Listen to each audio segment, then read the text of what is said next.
All right, welcome to another episode of Closers or Losers. Jeremy Miner here. I'm with our lovely CEO down in Sydney, Australia, sitting there just chilling in his nice chair. Is that in your, where's that at in the office? You know, I've still never been to the Sydney office, you know? This is in the studio. Oh, that's in the studio. Yeah, I got the YouTube set there and the podcast set here. I love it. You're looking good. We've got the podcast room available next week, but I'm here in my office just shooting it today. We wanted to cover an important subject. We get a lot of people that, you know, email us all the time or message us in our Facebook groups or, you know, message us in our IG accounts or whatever. And they're like, how do I overcome this objection? Or how do I overcome this objection, the price objection, or the I want to think it over objection, or I need to talk to my business partner or spouse, or I need to talk to this person, that person. They're always saying, how do I overcome these objections? And I'm like, man, I'd love to help you overcome the objections. But what I would actually like to do, if you're open to it, is help you prevent most of the objections from even happening in the first place. And we call that objection prevention.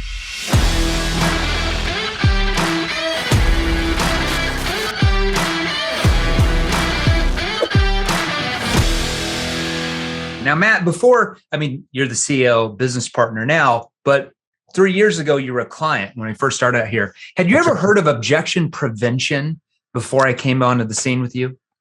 Not really. Like I'd heard it, it's prevention is better than the prevention is better than the cure.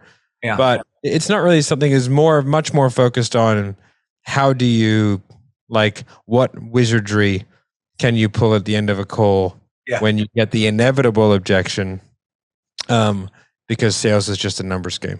Yeah. That is sort of what I was taught. Yeah. So I remember you're talking 2.5 years ago when I was training you, somewhere in that range, if I'm remembering right. When I started training you how to prevent objections, what was first going on in your mind? Did you believe that was possible? Like, take us back if you remember in those days. I sort of remember thinking, well, there's not much you can do about someone getting in. I was so used to sort of really combatively going in and kind of expecting the objections and kind of almost flinching, waiting for them to happen. Right. I think, but it's because my process wasn't that good. But my objection handling was good in a way where it was somewhat effective. Yeah. But I think when I started to understand the sales process and exactly how you take someone through, then I started to understand, I'm causing all of these. Yeah, I think that as salespeople, we don't realize that there are certain things we say and just certain questions we just don't know how to ask that actually trigger most of the objections to happen in their mind, right? Exactly. That was a big moment for me. It was if I'm always getting think about it, or I'm always getting money or partner or referrals, or, I'm always getting that, it's I'm the common denominator. Yeah. And I think a lot of salespeople, they try and blame the leads, the industry, what they're selling, the marketing mechanisms or whatever. Yeah. But they don't go, well, maybe what am I doing that isn't great? It's I'm getting money objections because the leads are crap. It's well, but if the entire sales team is getting all the same objection, there probably is something in the marketing that needs to be fixed. Sure. However, chances are everyone's getting kind of a mixed bag of money and partner and time and think about it, this and this and this and this.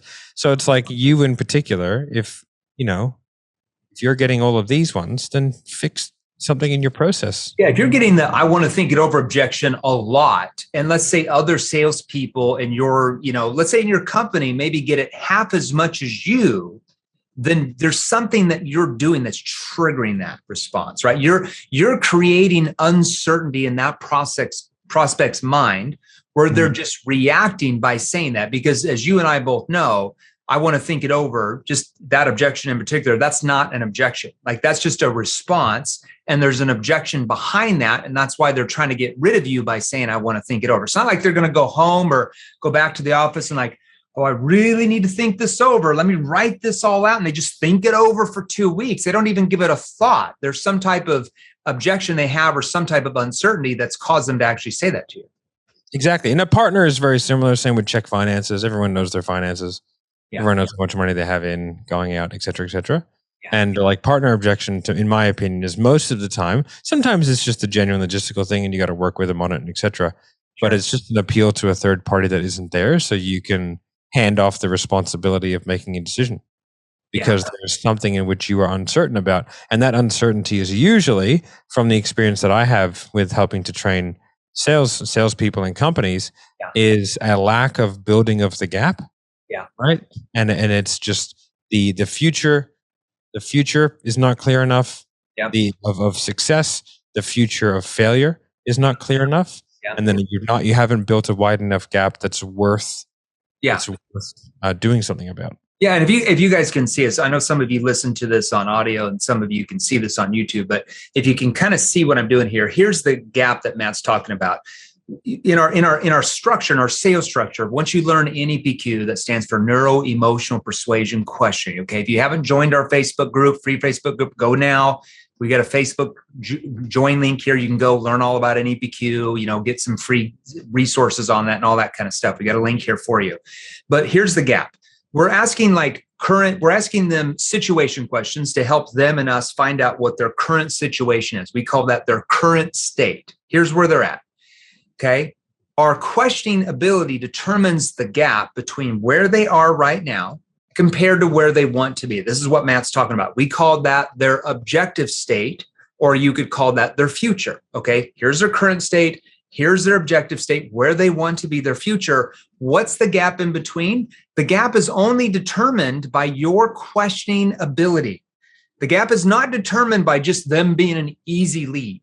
Okay, because most of the time you're going to start right here, and your questioning ability builds a large gap if you have the right questioning skills, if you have the right delivery of those. If you don't, that gap becomes much smaller in the prospect's mind, where they don't really see it as that big of a problem. And when you bring up your price or whatever you charge, it looks more like a bill or cost rather than them solving like an important gap in their process or what do they have. So we have to build that gap by our questioning ability. And if you can't build that gap, guess what happens at the end of that sales conversation or at the end of that sales cycle? You get a lot of objections, right? Because there's no gap in their mind. So the price point looks more like really, really expensive compared to them like, oh my gosh, the gap is so big from where I'm at compared to where I want to be. And these guys can get me like the results I want. So they're willing to pay anything. They're like throwing money at you at that point for you to solve that problem or problems and get them where they're wanting to go. So if you're able to create that massive gap in their mind,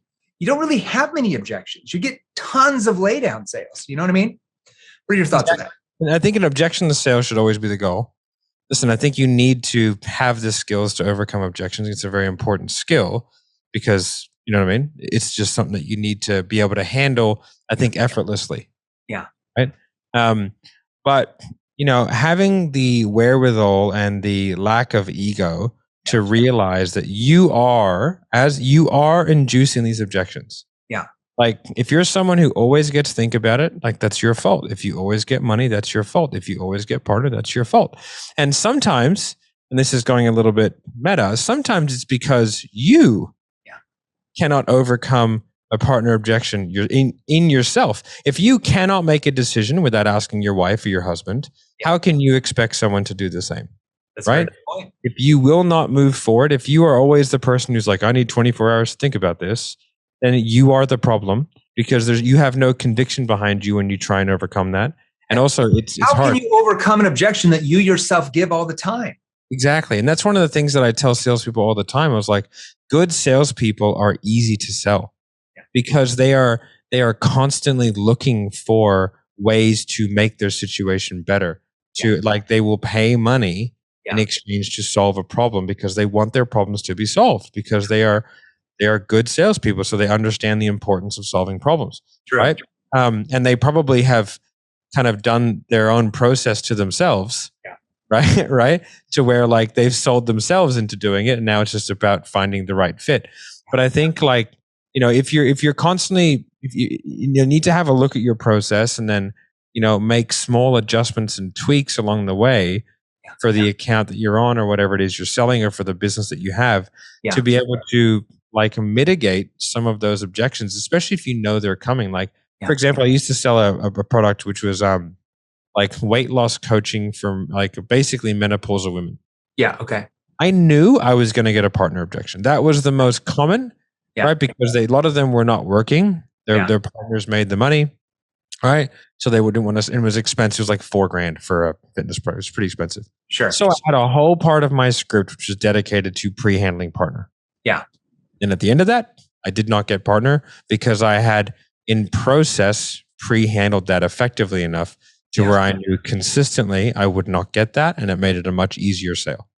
Well, it's true. I was training. I was doing a training for one of our B2B clients, and they sell real estate coaching and education that teaches investors, like people that, are already like invested in real estate, but maybe they only buy one home a year or whatever. And they want to scale that and they want to make tons of money as a real estate investor. So their courses and classes and trainings basically teaches these small investors how to become like large scale investors, right?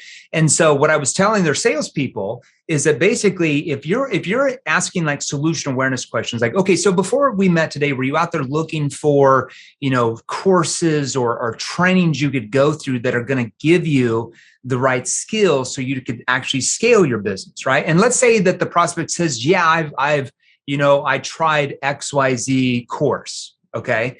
And let's say that you say, okay, and how, what type of results did you get? And they said, oh, I got really bad results. Okay. Now I know if I'm selling that as an example, I know that if I'm selling that them already going through courses and them saying that is an objection waiting to happen, because if they've already gone through courses and have not gotten results and they bring that up, I know that at the end, I'm going to get that objection like, well, I need to keep looking around, or I don't want the same, I don't want to go through another course and the same thing happens to me. So I know I need to address that right then and there, or else I'm going to get that freaking objection at the end. So I might ask them a little bit more. Okay, so what specific parts of and this is like industry specific we're talking about right here. So what specific parts of the training program you went through them do you think cause you not to have, or what parts, cause you not to have success or whatever? Like, well, they didn't do this and they didn't do that. Then I'm going to say, okay, and were there other people getting results by going through that? Now, most of the time, you'd be surprised. 9 out of 10, they'll be like, oh yeah, there were other people. They had testimonials. Or they could say, well, I'm not really sure. Well, were there testimonials from people? Oh yeah, I saw lots of testimonials. Okay, so if there were other clients having results from that training, what do you think held you back from having similar results? Now, most of the time, the prospect will admit that it was mainly their fault. Well, we just had a new baby at the time and we didn't put the time into it, or, I was really late at work and I just didn't have the time to get into it. Okay. So now they told themselves that the main reason why they didn't have success was not the program they went through, but because they didn't put the time into it to have success. Now I don't have that objection at the end. Yeah. And I think like one of the things that I've been doing on the advanced inner circle calls that we do with our sort of clients is I was explaining to them the different parts of the process which are handling different objections. Like some people skip the rationale question, which is kind of a bridging question between problem and sort of situation and problem. And I was like, you can't do that because that's, in my mind, designed to get rid of the DIY objection. Right? Yeah, 100%. Yeah. Right. So it's like, well, just so I can see the rationale behind why you might be looking for a more systemized approach to scaling your property business. What's the main reason for looking for that blueprint rather than just going out to more open homes and trying to do it that way? Yeah. They're going to be like, oh, well, I've been to so many open homes. And you're like, well, okay, calm down, cowboy. I get it. You're looking for a system. Yeah. Right? And so it's like that, and also if you'll notice, one thing that from a coaching standpoint is my question and Jeremy's question were very specific. And I think like one of the things that causes objections is lack of specific questions. It also blows out the sales process to be longer than it needs to be. Because if I ask a vague question, I get a vague or sometimes meandering response, which then I have to kind of get them back on track. But by asking very specific and pointed questions, my next question is set up perfectly. I can predict their answer much easier. And then from there, like I have specific parts of my script. So by the end of my script, the DIY, I'm going to just do more of what I'm doing. I'll just give it a shot. That's cooked. Yeah. Like I've had bad results in the past with different programs or coaches or whatever. That's cooked. Or if they say I haven't done anything, you can go, well, why not? Yeah. There's exactly. There's two reasons why we ask that rationale question. Number one is to find out more of why they're looking for a change. Like, and it doesn't matter what you sell. Okay. It could be life insurance to cars to coaching, like you're talking about, to, cybersecurity for banks. It doesn't really matter. The rationale question, they've already told you maybe one problem or one reason why they're looking for something, but that's usually just the surface reason. And the rationale question helps you find out the other reasons behind that. Okay. So I'm going to repeat back. Okay. So help me understand, just so I can see the rationale behind why you might be looking for, outside help in XYZ, but besides, and I'm going to repeat back what they already said they wanted. But besides, let's say if you sold life insurance, but besides having more, financial protection for your wife when you pass away, what's the main reason why you're looking for that, extra, financial strength rather than just, having her get like a second job or something if you pass away? You're giving them an alternative. Yeah, exactly. And that alternative might be what they're currently doing. Yeah. You know what I mean? So and again, it's the specificity and it's having a plan. And I think so many people that I see, I don't use scripts. It's like, well, you don't make any money. Exactly. Exactly. I think a lot of people think a script is like this, is like just like this 2 paragraphs right here, and they just read it like a telemarketer.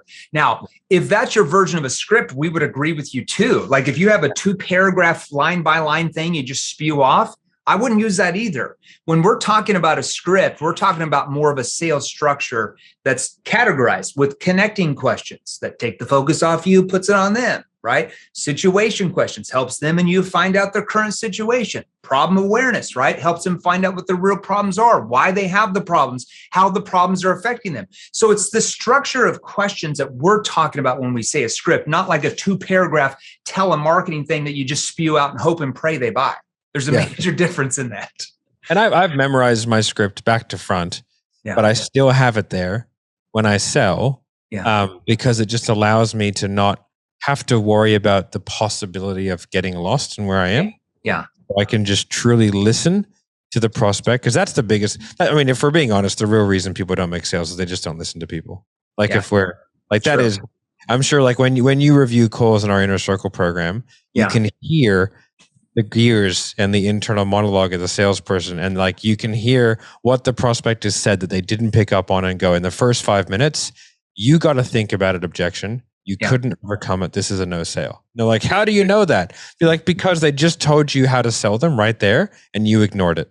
Yeah, you didn't clarify off their what they said. You didn't probe off of it. Or maybe you clarified off the wrong thing that took them off into a different direction. You can literally, when you review a sales call, I know we're going off a different subject. When you review a sales call, I can tell usually within the first 3 minutes if they're going to make that sale or not. And let's say it's a 30-minute call, I can tell in the first 10% of that call if they're going to make that sale or not, based on the questions they asked, their listening skills, and if they're clarifying and probing off of the right things. 100%.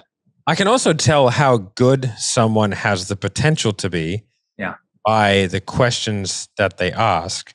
They might be asking them in the wrong way. They might have poor tone, poor timing, and not execute those questions well. But if I can understand the thought process that they're going through as to why they asked, I can go, you have good potential.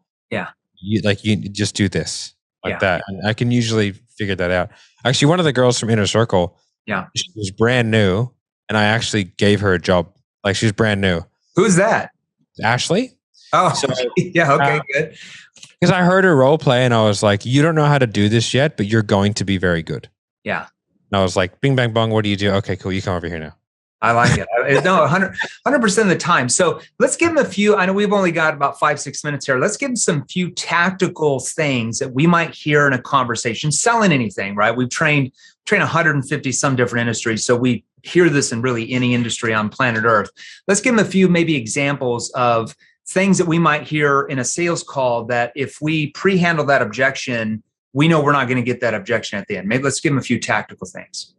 So one of the things that I like to do is if I know that it's going to be a decision that's going to involve partners, then I want to have an understanding of that quite well. And so what I usually say, listen, is there any sort of spouse or partner that could be involved in potentially helping your business grow? Because if there is, I'd love to understand their perspective. And if they go, yeah, there is. And then what I'll do to diffuse that is and do they know we're on the call today? Or are we on a bit of a secret mission?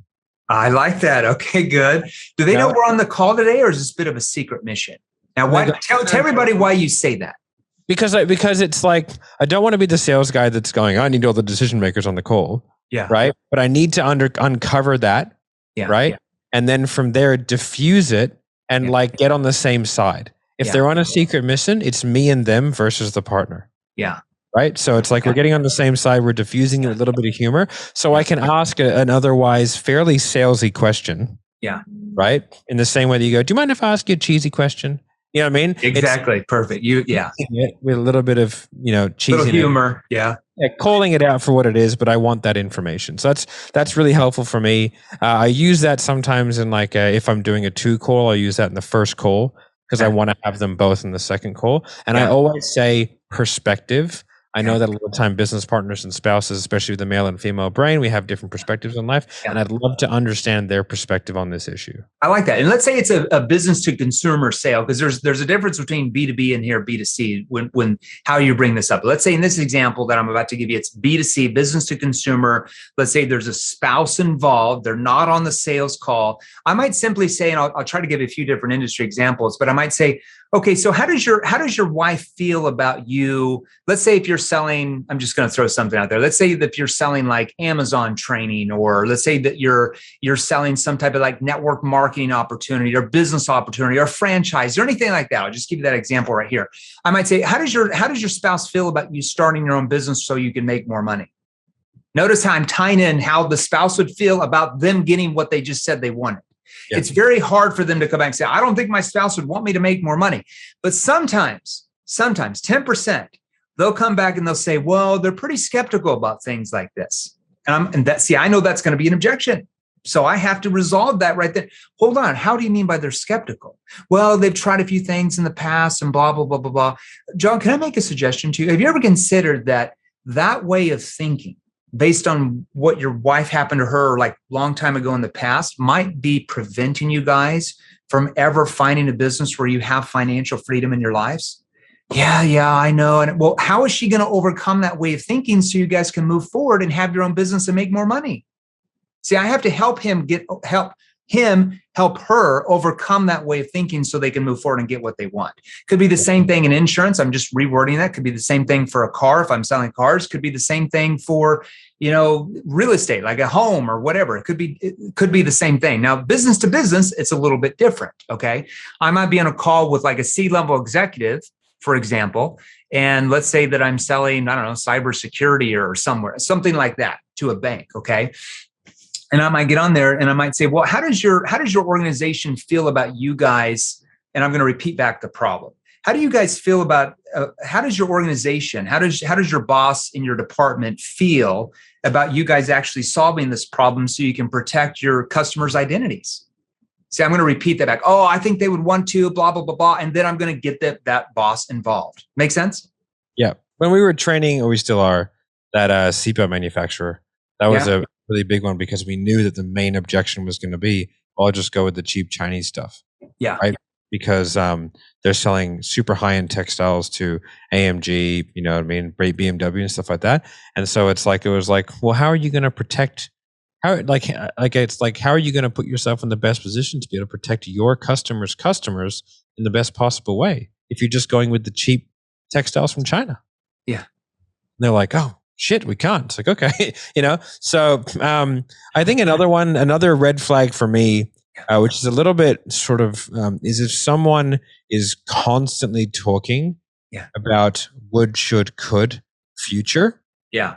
That's a big one for me. Like if I hear that language a lot, then to prevent that, I'll emphasize now and try and insert time frames to the end of some of my sentences. Okay. So instead of going, well, John, like, why is that important to you now, though? So I'll use the now instead of going, why is that important to you now, though? Yeah. So it's a bit more of an emphasis on time frame when I'm asking them about why things are important, why they want to do that.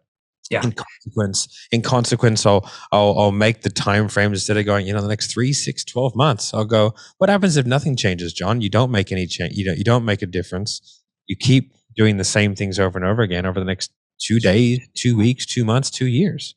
Yeah. To build that urgency now. Yeah. To really build it up.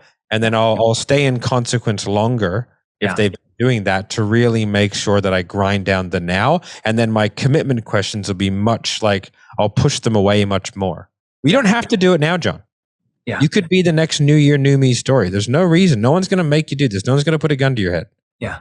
No, I need to. Well, but why now though? Yeah. Well, it's true. It's like, it's the same thing. Let's say that if you're selling let's say if you're selling to a business and you're selling them like lead generation services, or you're training them how to do media buying or marketing or something like that. We train a lot of companies in that industry. One good question that we put in there in those type of sales structures is like, okay, but why do this now though? Why not push it down the road like unsuccessful business leaders would, like unsuccessful businesses would? See what we did there? Okay, but why do this now though? Like, why not push it down the road like unsuccessful businesses would? Yeah. That's impossible for them to come back and say, well, I think we're going to do this down the road. One of the best things, if there's been a recent changeover in management, then you can use that. Why not just do what the previous team kept doing? Anyway. No, we're not going to do that. No, well, why not though? I mean, it obviously worked well for them. Exactly. Because when you like, if that type of sale now, it'd be different for different industries. We would just reword it and tweak it. But when you say, okay, but why do this now? Why not push it down the road like unsuccessful businesses would? If you're selling to a business owners are going to say, they don't want to be like unsuccessful businesses. So they're like, oh, well, we have to do it now. So there's no way at the end, or that sales, environment or, sales process you're in, that they're ever going to come back and say, well, I think now's not a good time, maybe later. They just won't, because they don't want to be in that category. All right. That it is 100% your fault as a salesperson. You have not built the urgency. You have not built the gap. You haven't pre-handled anything. You just haven't done your job. Your job is to build the gap so big and so catastrophic that they have to move forward. It's that positive, it's that tension in their mind. Yeah. That they have to do something. They have to get away from that pain. It's like so much tension's built up that they feel like they have to do something else. That urgent. That's what we're talking about, the gap. Now, listen, if you guys want to learn how to build that gap, go to our Facebook group right now. We've got it here in the show notes, www.salesrevolution.group, salesrevolution.group. Join our free Facebook group. Matt and I, some of our sales trainers, we go live in that group 3 or 4 times a week. We teach you how to build that gap. We teach you how to ask those questions that prevent objections from happening. And right when you join the group, we actually message over to you. So you'll check your DMs on Facebook. We actually message you a free training on how to prevent objections from even happening in the first place. Matt, you're going to say something. I cut you off. Oh, no, I think it was sort of relevant to what was before. But yeah, if you guys want to learn these kind of skills, like I did, right? I learned these from Jeremy by buying his courses and doing the thing. And I was in the Facebook group and the whole thing. So you never know. You do the right things, you might have my job soon. It was about me identifying the fact that it was my fault. It's my problem. I will solve it. I cannot rely on the lead flow getting better or some random marketing guy that you'll never meet figuring out how to get lay down leads. It's just not going to happen. So all you can do is control what you can control. Yeah. You control the sales process, the lead stuff. It just kind of goes by the wayside when you learn how to really sell. You have full control. You can go sell anything you want, write your own ticket, go anywhere in the world. Matt, thanks for being on all the way in our Sydney office, coming live from our Scottsdale, Arizona office. Love you, man. Thanks everybody for being on today. Hey guys, if you enjoyed these, here's another you can watch right over here. Join our free Sales Revolution group. Click the link below, join us, and we're going to help you. Thanks for watching. We'll see you real soon.